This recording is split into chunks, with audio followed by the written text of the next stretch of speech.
4 tarde y ahora estamos con el doctor Marcelo Folkman, quien es médico, oncólogo y va a estar contándonos sobre todo lo que tiene que ver con el Congreso Internacional de Oncología del Interior del país. ¿Qué tal, doctor? Buenas tardes. Patricia, buenas tardes.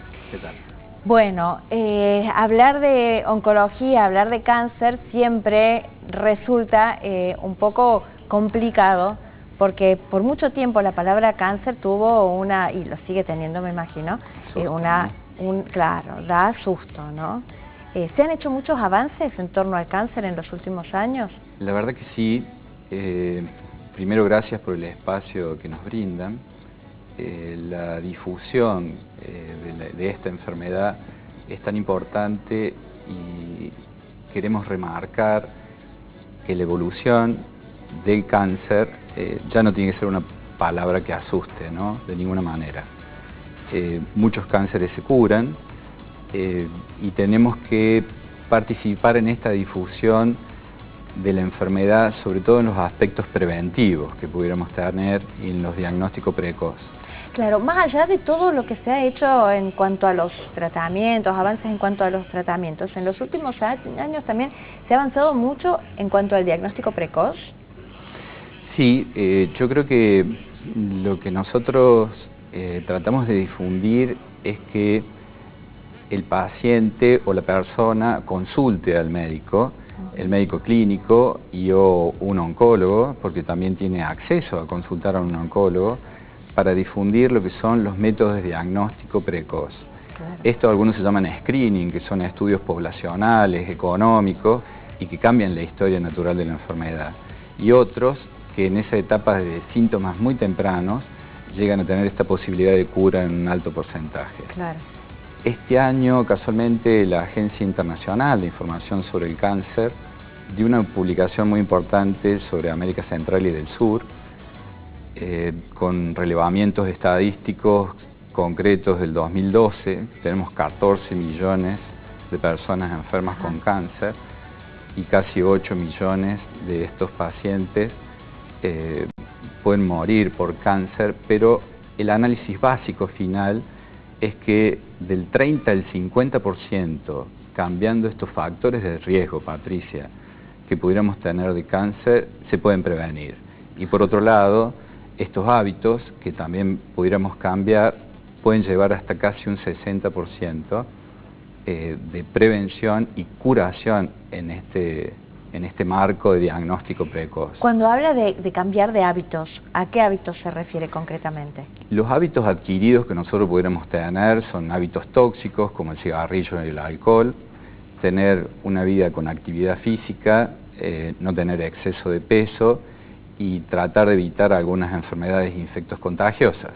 Hay algunos virus transmisibles, que una de las epidemias que nosotros tenemos en el país, como el cáncer de cuello de útero, que esta información debe llegar a la población. Por eso, en el marco del Congreso, que este es el 6º Congreso Internacional, donde no solo lo regional, los países limítrofes, sino que vienen colegas de todo el mundo, damos el día viernes, a partir de las 14 horas, una charla a la comunidad. Eso es interesante, una charla abierta a la comunidad, charla abierta. Con ingreso libre y gratuito. Es gratuito, puede participar todo el que esté interesado. Va a dar una apertura al principio de qué es el cáncer, claro, la doctora Martelotto, y después grandes profesores nuestros que han tenido la deferencia de tomarse unos minutos en cada área de especialización sobre básicamente aquellos cánceres que con un screening, como hablamos recién, o un diagnóstico precoz, pudiéramos llegar a curar. Claro. Así que esto va a ser el viernes entre las 14 y las 18 en el hotel Sheraton. Sheraton, perfecto. ¿Ahí hay que inscribirse o directamente la gente va? Dentro de la página web que nosotros tenemos, que es la Asociación de Oncología Clínica de Córdoba, la AOCC. Mira, vamos a mostrar acá, tenemos el afiche donde también está la página web. Dentro de esta página web es donde pueden inscribirse. Sí. Ahí, es www.aocc.org.ar. Ahí en esta página es donde se ingresa y pueden inscribirse las personas.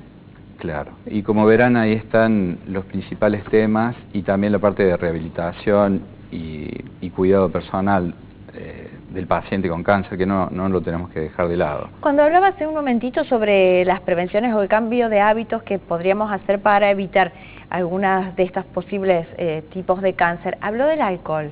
La verdad es que nunca lo había escuchado como un precursor del cáncer al alcohol. Lo que pasa es que nosotros hablamos de los hábitos tóxicos, es muy difícil por ahí la selección, porque es una causa multivariable. Claro. Entonces, en esta causa multivariable tenemos pacientes que tienen factores de riesgo, como lo que hablábamos recién, y en algunos tumores en especial. Ah, claro. Pero, por ejemplo, los tumores de cabeza y cuello, en general son pacientes fumadores y etilistas. Entonces, remarcan en la estadística estos factores de riesgo. Pero lo importante es decir que si estos factores de riesgo son conductuales, son tratables en el sentido que si la persona pide ayuda, y más que nada con el hábito del cigarrillo, nosotros lo pudiéramos dejar y cambia la historia natural y la prevención que pudiéramos tener en esta patología. Claro, cuando hablamos de cáncer es un nombre que es común a varios tipos de cáncer que en realidad son bastante diferentes unos de otros. Lo que tiene en común es que algunas células se reproducen locamente sin que haya un freno que detenga esta reproducción. ¿Qué hace que estas células comiencen a reproducirse sin límite?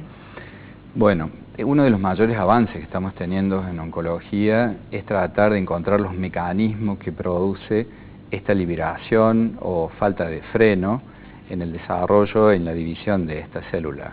De acá participan genes que se llaman oncogenes en el estímulo y otros genes supresores donde liberan proteínas que producen este estímulo de la célula en forma permanente. Pero uno de los mayores avances, que casualmente dentro del marco en esta oportunidad del congreso que tenemos, está el doctor Rabinovich, Gabriel Rabinovich, dando un curso de inmunoncología. Ajá. Uno de los mayores avances es la inmunología, tratar de comprender por qué nuestro sistema inmunológico falla en el momento de matar esta célula como lo puede hacer con una bacteria o con un virus. Claro. ¿Y qué avance se ha hecho a este respecto? ¿Hay alguna forma de que nuestro organismo reconozca, detecte ese cáncer en potencia y lo detenga a tiempo? Porque digo, sucede todo el tiempo, nuestro organismo todo el tiempo está generando pequeños cánceres que el propio organismo los desbarata. ¿Por qué se ha sabido o se ha avanzado en algo, en saber por qué hay veces que no sucede esto? Sí, por supuesto. En estos avances nosotros en el conocimiento de esta estructura molecular que se modifica y que puede producir este desarrollo incontrolado de la célula, al encontrar ese mecanismo o esa vía de escape que tiene el tumor, podemos tener un medicamento que actúe y trate de restablecer ese mecanismo. Esos medicamentos, sería largo hoy, Patricia, claro, involucrar en esto y muy complejo explicarlo, pero esos medicamentos ya los tenemos y se están utilizando. En cuanto a la prevención, hablábamos recién de algunos cambios de hábitos en los que habría que concentrarse para evitar la formación, la generación del cáncer. También en cuanto a la parte psicológica, ¿se podría hablar de un cambio de actitud que favorezca a la sanidad? Yo creo que todos los aspectos son importantes. Yo remarco en consultorio por ahí, cuando charlamos con los pacientes, que tenemos, los clínicos fundamentalmente, una integración del paciente en todo sentido. No somos ni un pedazo de órgano, ni una enfermedad, ni un pedazo de cuerpo que esté enfermo, sino que somos una persona que siente, que razona y que está enferma. Claro. Y que esta enfermedad en sí asusta. Uno de los pilares que tenemos en base a los tratamientos para estas enfermedades es la psicooncología, por supuesto. Ajá. Sí, claro. ¿Existe psicooncología entonces? Y llamamos psicooncología a los terapeutas que están especializados en tratar este tipo de pacientes, ¿no? El acompañamiento. Más que acompañamiento, ellos hacen una tarea fundamental. ¿Sí? Es muy importante. Esta enfermedad no solo afecta al paciente, afecta a toda la familia, a todo su entorno familiar. Así que no solo explicar desde lo médico, que nosotros por ahí somos muy académicos y muy científicos en cuanto a explicar y nada más la enfermedad y la posible cura que tenemos con los tratamientos, sino que hay gente sumamente capacitada, y la tenemos en Córdoba, que son terapeutas, que tratan y ayudan a estos pacientes a comprender de lo que está pasando y a este soporte que necesitan para él y para toda su familia. ¿El cáncer ataca por igual a hombres y a mujeres? En algunos tienen puntos en común y otros que no. Estadísticamente, en esto que hablábamos, que es también remarcable, tenemos un Instituto Nacional del Cáncer, y Córdoba también hace, desde hace algunos años, su estadística, porque a partir de la estadística sabemos dónde estamos posicionados, y no lo mismo que estar en países desarrollados o países, como le decía recién, América Central y del Sur, donde la incidencia de un tumor es completamente diferente en otros. Ajá. Casualmente, el análisis global que se hace de esto es que no estamos muy lejos de esta incidencia, que es el número de casos por 100.000 habitantes, que en los países desarrollados. Lo que sí está remarcado es que necesitamos grandes capacidades de llegar la información a la gente para que puedan tener consultas tempranas y de ahí tengan grandes posibilidades de cura, ¿no?